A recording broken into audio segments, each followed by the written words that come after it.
friends, and welcome to Costuming in Color, a YouTube show dedicated to showcasing amazing costumers of color and those that support them. I'm Gigi, a cultural history buff, dabblist, and historical costumer. And I'm Noelle, a costumer who likes to play both sides of the historical and cosplay world. And today we are interviewing Chuck. Welcome to the show, Chuck. Thanks for having me. But first, some house rules. The first rule of Costuming in Color is that you don't talk about costuming in color. Nope. The first rule is that you do. Tell everyone you know. Also, let us know who you'd like to see interviewed. We have a link down below for you just so you can do that. And the second rule is that kindness matters. Aside from that, there are no rules. So let's get into it. Chuck, where are you from originally? I was raised on the Big Island of Hawaii, and I was there for grade school and some college, and then I moved out here in about 2004. And where do you live now? Good answer. I'm in the Bay Area of California, in the San Jose, San Francisco area. Been here about 16 years now. A little background for those of you who have watched a previous episode on Ariane. Ariane and Chuck are husband and wife. Do you do cosplay, historical, or both? I guess I cosplay. And what's the costuming scene like where you live? The costuming scene is alive and well. There are a lot of costuming clubs out here.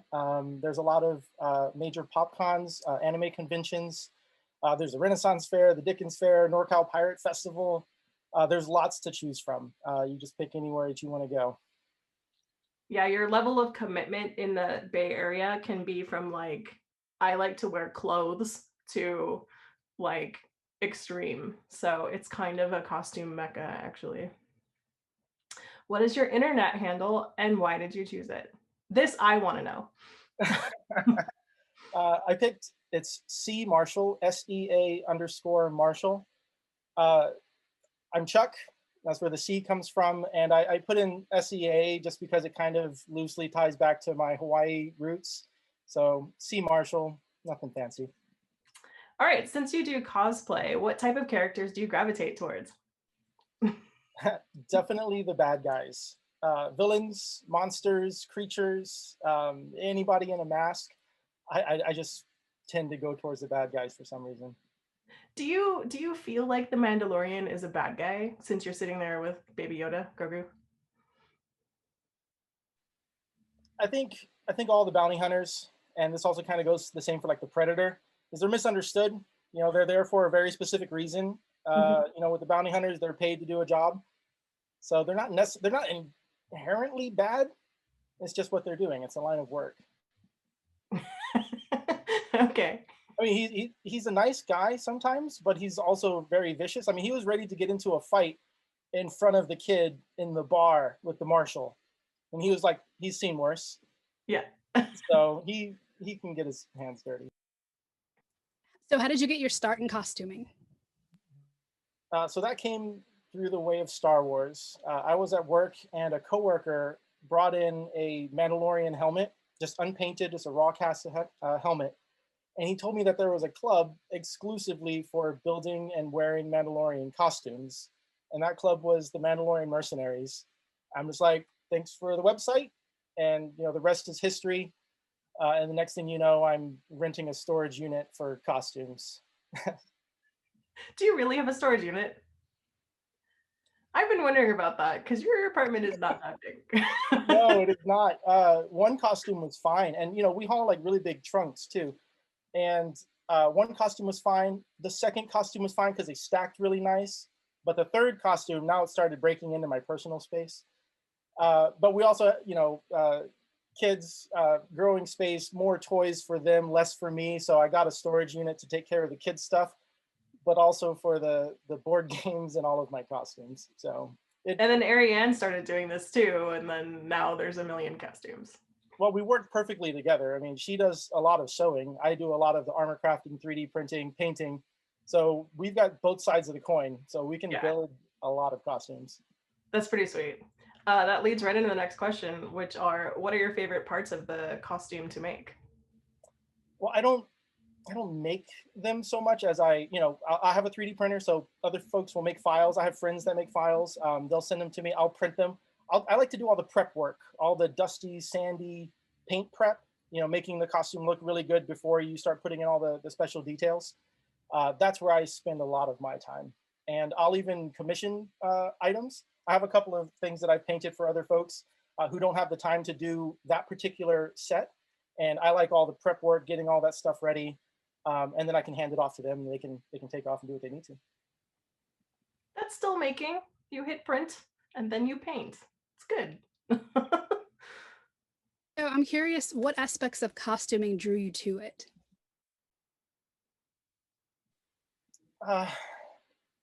Why I wear costumes kind of changes over the period of time that I've been wearing the costumes. The main reason I think is, you had a childhood hero, and for me, in fact, it was Boba Fett, and I always wanted to just wear this costume just to be that character, to look cool, to like just be awesome, and to see everybody and just jaws hit the ground to see this iconic character, and that was kind of it. But as I started wearing those costumes, and going to like charity events and seeing young children and going to those types of things, it changes the reason why I want to wear the costume. I want to wear the costume to make other kids happy, to make other people smile, and to have those memories that I get when I meet costume characters. So that's kind of my evolution of where it came from. That's really sweet. What is your favorite or most epic cosplay that you have done? Boba Fett from Star Wars Empire Strikes Back specifically, because there are different versions of Boba Fett, but the Empire Strikes Back specifically. And that one took a year to build. It was 6 months just to find the makers and to acquire the parts, and then six months of building and painting and just studying the costume, and just waiting for pieces to come in to assemble it. But Boba Fett is my near and dear, my hero, and also my first costume into this costuming world. So do what we can. What is your favorite costuming memory? Well, so I went to a Weird Al Yankovic concert, and I was asked to go on stage as a backup dancer dressed as Boba Fett in front of about 8,000 people. That was wild. That was a night. I'd never gone to a Weird Al Yankovic concert, never even thought about going to one. And here I was backstage at one, practicing how to do a dance I just learned and about to go on stage dressed as Boba Fett. So that's kind of, that one takes the cake. Do you have like video or pictures of that? It's on the internet. Noted. Okay. Yeah, I'll send you a picture of it. The Okay. funny thing was we got to the stage, and we saw the layout, and we're all just excited to be there, and we all lined up about where we were going to be. We marked our places on stage, and we had to go backstage, learned everything, and then while we were doing the dance, there's this bit where you're kind of swinging your rifle and in sync to each other. And the folks on the right side of the stage where I was were holding the rifle this way and swinging this way. But the problem is Boba Fett doesn't carry the rifle this way, carries it this way. And no way am I going on stage to turn my rifle the other way and ruin the accuracy of the character. The silhouette's busted. So we had to change the lineup. And so I had to go to the other side of the stormtroopers. And so now I was aligned correctly, but now I was the first person to go on stage, and I didn't see where the mark was on the far end of the stage. So if you can imagine all of that, like culminating to that moment, that was kind of intense. But they said if I got to R2-D2, I've gone too far. And then when you get out there, it's just mind-boggling through that T-visor. Did they have like a whole? So I assume they had a whole bunch of different Star Wars characters up there doing the dance. Did they contact you ahead of time, or did you just like happen to show up to Weird Al concert in this outfit? No, because like I would not put that past you. Right. he does these tours, and Yeah. he goes to different towns, and he is known for reaching out to the 501st Legion for costumed actors to come on stage. Um, I don't remember how much of a turnaround time there was, but it's very, other people are doing it. I'm just filling a slot. And there were other people vying for the spots too. So, Oh uh, wow. Well, Boba Fett is very serious. And I'm about to ask you like the opposite thing now. What is the silliest thing that has happened to you at an event? Yeah. one of the silliest memories that I have was I was at the Silicon Valley Comic Con, and the San Jose Convention Center is a really big, kind of chamberous room, and I was there dressed as Freddy Krueger, and I was walking around with a Jason and Michael Myers, right? So we're doing the horror trio thing, just kind of standing around, and then we found a spot, and a crowd, kind of a crescent, formed around us, and people were wondering who should come up and take pictures because we were just standing there, and nobody was doing anything, and so we were just like, huh, what's going on? But the thing is Jason and Mike Myers, they can just stand there and look cool. They don't have to say anything. They can move slow and they're absolutely fine, but not Freddy. Freddy's the Joker, right? He's a class clown. So I figured this was my moment. And he doesn't have much. He's got a claw, the sweater, and then the boots. And while people were there, I stomped my boot so it echoed really loud, and I flared my claws, and I went boo. And then more people than I expected like stepped back and were aghast. And I just let out a big old Freddy laugh, like ha ha ha ha, ha. And then it was great. From that moment on, everybody kind of eased up and everybody came in for photos, and we were just laughing and having a good time. So that was probably the silliest thing I've done in costume. That's awesome. What groups or organizations do you participate in? The organizations that I'm with are the Rebel Legion, the 501st Legion, and the Mandalorian Mercenaries. These are international nonprofit organizations that go out and meet people dressed in Star Wars costumes to, bring in more attention to fundraisers and charitable organizations and stuff like that. That's really great. What cons or events do you recommend? I haven't been to a whole lot here in the Bay Area, but Silicon Valley Comic Con, I think it's been taken over by Adam Savage, kind of rebranded it to Silicon. But that was right when the pandemic hit, so it got canceled the year we were all looking forward to going to it. But I imagine it's going to have the same content, kind of the sci-fi meets science type of thing, and that mesh. So that one's a lot of fun. Other ones like libraries, there's Santa Clara Library puts on like a really nice local community type of thing where it's building and crafts and hobbies and stuff like that. And that's another really fun, popular one that we go to. I think they do kind of like an annual get together too. Do you have a costumer crush? And if so, who is it? It better be your wife. I asked her, I told her, like, wow, what is this question? And then she was like, well, who is it? My costuming crush, he goes by the handle 14 Kill Stripes on Instagram. And I've met him in person a few times. And the reason he's a costuming crush is when I first started looking into like the Boba Fett costume, I started looking for Boba Fett's, and I found him. And I just started following him and like looking at his photos, studying his costume, because it was just so good. It was so close to what I've seen on screen. And in his entire profile, you never see his face. He's also got like a legit Rocketeer costume, again, helmeted on a jetpack, very similar character, but another one of my heartthrob characters. One day, Rocketeer will be mine. Or at least the props. The helmet and the jetpack on my wall is definitely something for me. But my first event that I went to, I went backstage and I was getting suited up, and I saw a Boba Fett helmet on the table, and I look up at this guy and he was suited up. I'm like, hey, are you on Instagram? He's like, yeah, I'm 14 Kill Stripes. So I'm like, oh my God. And I fanboyed over him. And I still do. Every time I see him, I just fanboy. He's such a great guy too. Really, really nice. He taught me how to be Boba Fett, like how to stand, the posture, how to hold the rifle, how to walk, how to turn your head, chin up. All those things to help bring the silhouette to the character that everybody's so familiar with seeing in the films. And even the cape that I have on my shoulder, was given to me by him. He had bought a bunch of fabric, got the correct paint, made a bunch of capes, and he had a spare one, so he gave one to me, and I used it during my application process for the 501st Legion and the Mandalorian Mercenaries. That's So really cool. customer crush. I got stories on my costume because of him. Really cool guy, really great guy. I have two side questions. One's a statement, one's a question.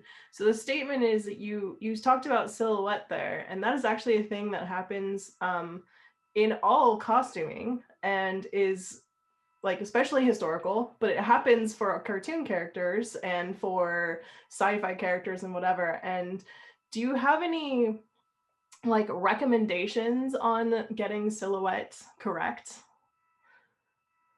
I think a lot of it is posture, to be Yeah. honest, like how you stand,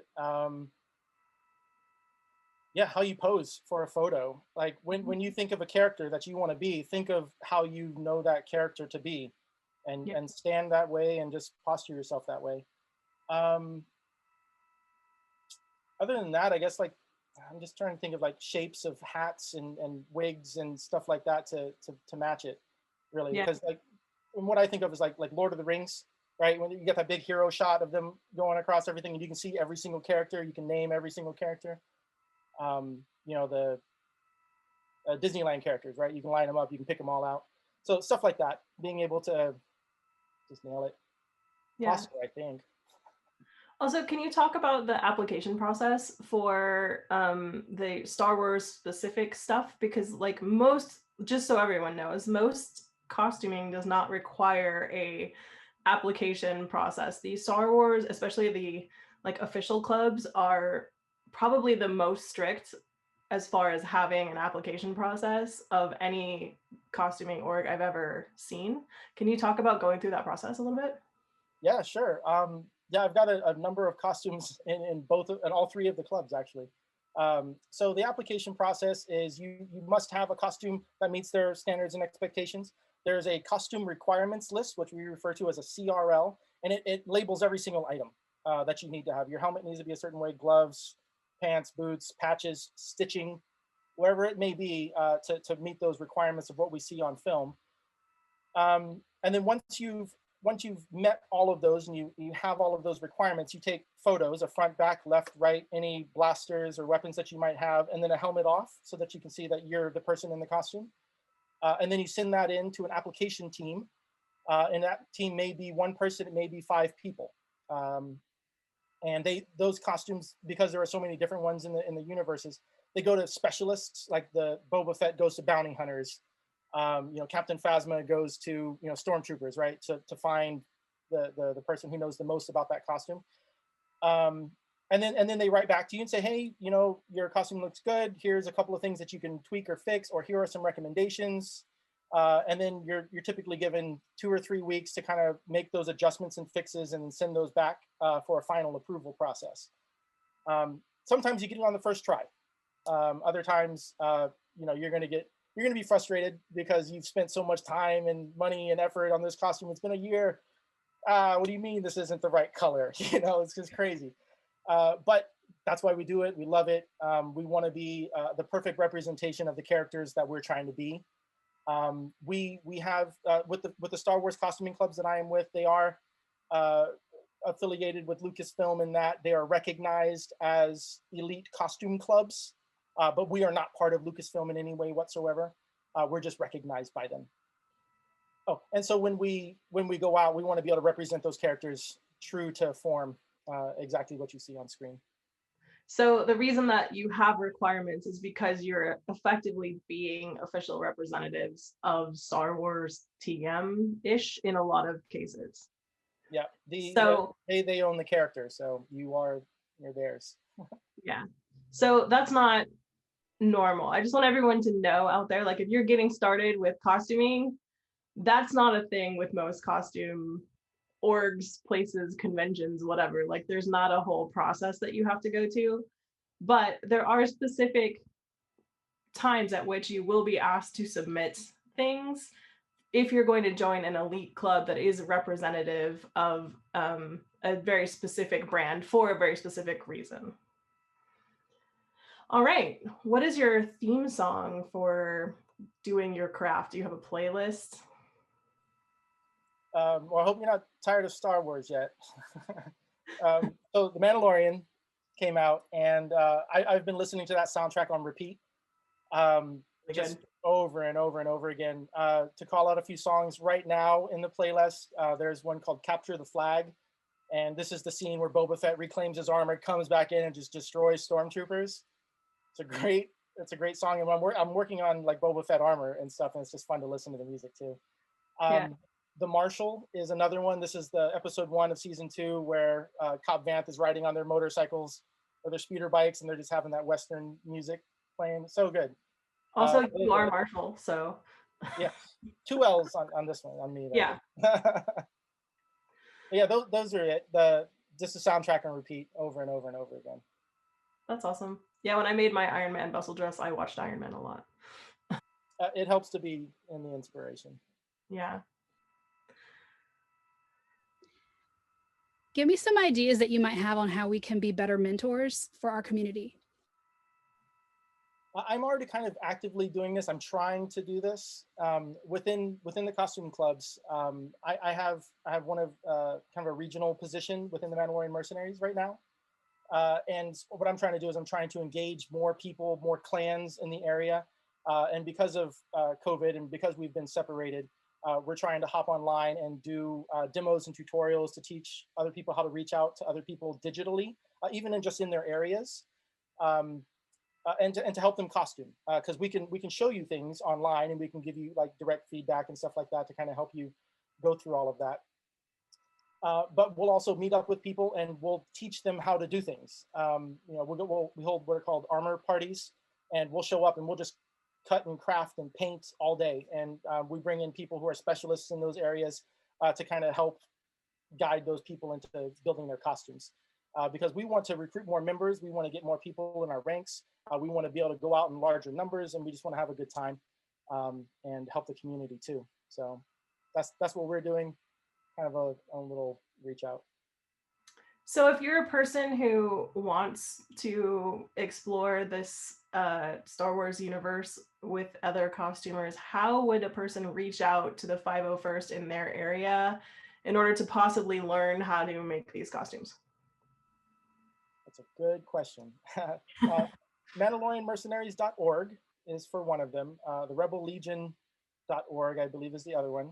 Double check me on this one. And then 501st.com is the other one. Now, these are home sites for those organizations. Once you get in onto their website, then you need to locate your area.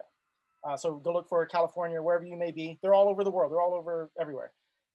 So just go look for your area, and then that will put you into a forum with the people in your area, and then you can meet them locally. And if not, you can start chatting on the forums and try to engage that way. You'll be pointed in the right direction, and hopefully you can get some help working on new costumes. Cool. If you could give new costumers one piece of advice, what would that be? For me, it was find friends, find people who are kind of already into it to kind of help feed off of the energy and stuff that you're kind of putting into it. The encouragement really helps. There are some times when you're building a costume and you just wonder why you're doing this. And it could just be painful or something, but having other people to kind of help you get through the build process and to meet the community, that's something that you can do. Even just helping out at cons. I mean, people need photographers, people need somebody to carry their water or their bag or something while they do pictures or something like that. So it's always nice to meet and engage, make some friends, and then share in that camaraderie and collaboration with the community. Yeah. Cons also need volunteers for just like running the con a lot of times.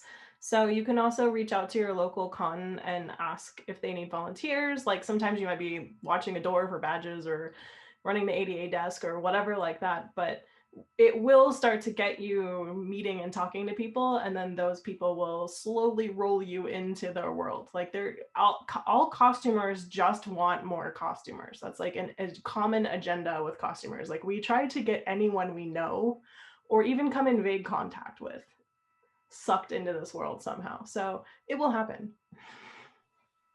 Let me give you one more one more piece of advice is when you're building your costume, do your research and make sure that you find people who know what they're talking about, people who have possibly already done it.